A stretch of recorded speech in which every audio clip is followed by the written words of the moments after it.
Hello বন্ধুরা, আজকে একটা ডিমের নতুন রেসিপি রান্না করব। দেখুন, এখন শীতকাল চলছে, এই সময় কচি বেগুন পাওয়া যায়, পেঁয়াজ কলি পাওয়া যায়। এই সবজি দিয়ে আজকে ডিমটা রান্না করব। এবং বেগুন কেটে নিয়েছি, পেঁয়াজ কলি অল্প কেটে নিয়েছি, আর একটা পেঁয়াজ বেশি দিইনি, একটা বড় পেঁয়াজ দিয়েছি। সমস্ত কিছু ভালো করে ভেজে নেব। প্রথমে পেঁয়াজটা দিয়ে দিচ্ছি। একটা বেগুন নিয়েছি, মাঝারি সাইজের একটা বেগুন নিয়েছি, আর পেঁয়াজগুলিটাকে ছোটো ছোটো করে টুকরো করে কেটে নিয়েছি। সবগুলোকে আগে ভালো করে ভেজে রেডি করে নেব, পরে আমি ডিমটা রান্না করছি। এবার এগুলোকে ভালো করে একটু ভাজতে হবে। ভাজতে যখন নরম হয়ে আসবে, তারপর বাদবাকি মশলাগুলো আমি দেবো। বেশ খানিকক্ষণ ধরে ভালো করে ভেজে নেবেন, যাতে পেঁয়াজগুলি একটু শক্ত শক্ত না থাকে, বেগুনটা যাতে নরম হয়ে আসে, ততক্ষণ অবধি নেড়েই যাবেন। তারপর আমি লাস্টে হলুদ গুঁড়ো দিয়ে দিচ্ছি, দিয়ে আবারও ভালো করে নাড়ছি। দেখবেন যতক্ষণ না ভালো মতো ভাজা ভাজা হয়ে যাচ্ছে, ততক্ষণ নাড়বেন। বেগুন যত কাঁচা কাঁচা থাকলে ভালো লাগে না, একটু ভালো করে ভাজা ভাজা হয়ে গেলে তবে দেখবেন বেগুনের স্বাদ ফিরে আসবে, পেঁয়াজ কলিটাও খেতে ভালো হবে। এর মধ্যে কিন্তু আমি আলু দিইনি। এবার লঙ্কা গুঁড়োটা দিয়ে দিচ্ছি। লঙ্কা গুঁড়ো যদি শুকনো, এরপর আমি সামান্য পরিমাণ একটু জল দিয়ে দেবো। যেহেতু খুবই শুকনো হয়ে গেছে, বেগুনের জলটা শুকিয়ে গেছে। পরিমাণ মতো নুনটা দিয়ে দিচ্ছি, নুনটা দিয়ে আবারও নাড়বো। সবই শুকিয়ে আসছে, আশা দেখুন সবই শুকিয়ে আসছে, কিন্তু বেশি কিন্তু তেলের প্রয়োজন পড়ে না, বেশি তেল দিইনি, আমার পরিমাণে তেল দিয়েছি। এবার জল দিয়ে আমি নাড়িয়ে দিচ্ছি। যেহেতু বেগুনটা খুবই নরম, বেশি জল দেবেন না, সামান্য পরিমাণ জল দেবেন,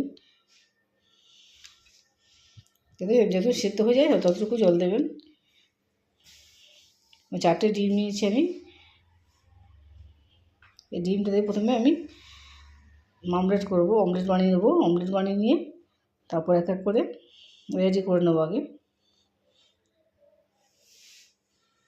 সামান্য পরিমাণ নুন দিয়ে ডিমটা কেটে ফেটে নিচ্ছি।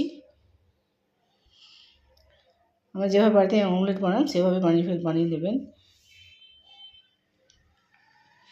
একবার আমি বেশি একটু তেল দিলাম, কারণ তেলের দিলে একবার যে তেলটা দেবো, ওই তেলটা দিয়ে দেখুন বারে বার আমার ডিমটা হয়ে যাবে। আর বারে বার তেল দিতে লাগবে না, দিলে তেলটা আমার কাছে অনেকটা সেভ হয়ে যাবে।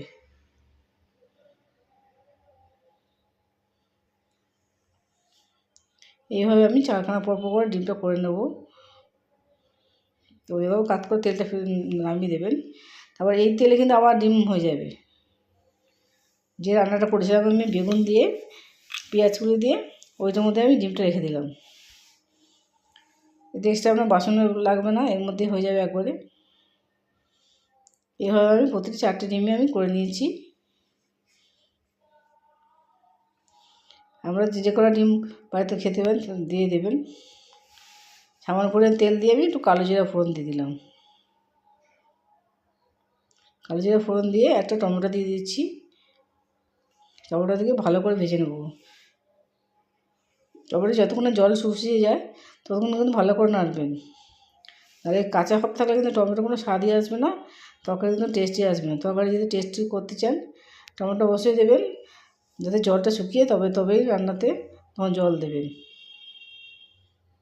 যেহেতু ডিমটা আমাদের পড়বে, হলুদটা কমে যাবে, তাই সামান্য পরিমাণ হলুদ দিয়ে দিলাম, সামান্য পরিমাণ লঙ্কা দিয়ে দিলাম, বেশি দিলাম না। যেহেতু ডিমের ঝালটা হবে, ঝালে সব অবস্থা ডিম শুষে নেবে, লঙ্কাটা পুরো শুষে নেবে, তা একটু বেশি করে হলুদ আর লঙ্কা গুঁড়োটা দিয়ে দিলাম। ঝাল এতে কিন্তু ঝাল অবশ্য হবে না, মনে হচ্ছে যে অনেক লঙ্কা গুঁড়ো, কিন্তু ঝাল বেশি হবে না।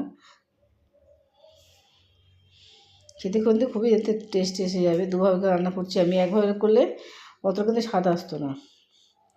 আপনারা লাইক এবং সাবস্ক্রাইব করতে ভুলবেন না, কমেন্টে আমাকে অবশ্যই জানাবেন। এবার বাড়িতে একবার ডিম রান্না করে দেখুন অপূর্ব খেতে লাগবে।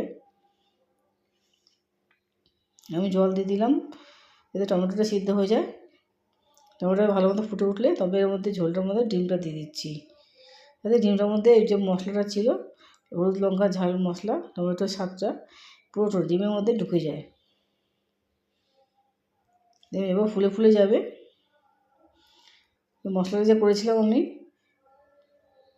বেগুন দিয়ে পেঁয়াজ কুচি দিয়ে যে সবজিটা করেছিলাম সেই সবজিটা আমি একবার দিয়ে দিচ্ছি। এতে কী হবে, ওর মধ্যে সমস্তর মধ্যে টমেটো রসটা হয়ে যাবে, পেঁয়াজের রসটা সমস্ত কিছু দেখুন মিলেমিশে একাকার হয়ে গিয়ে কত টেস্টি খাবার এসে যায়। রাতে যারা রুটির জন্য পারফেক্ট এই রান্নাটা, আমরা রুটি দিয়ে অনায়াসে ভালো মতো করে খেতে পারবেন। বাড়িতে অবশ্যই এভাবে বানিয়ে দেখুন। ডিমের একটা তরকারি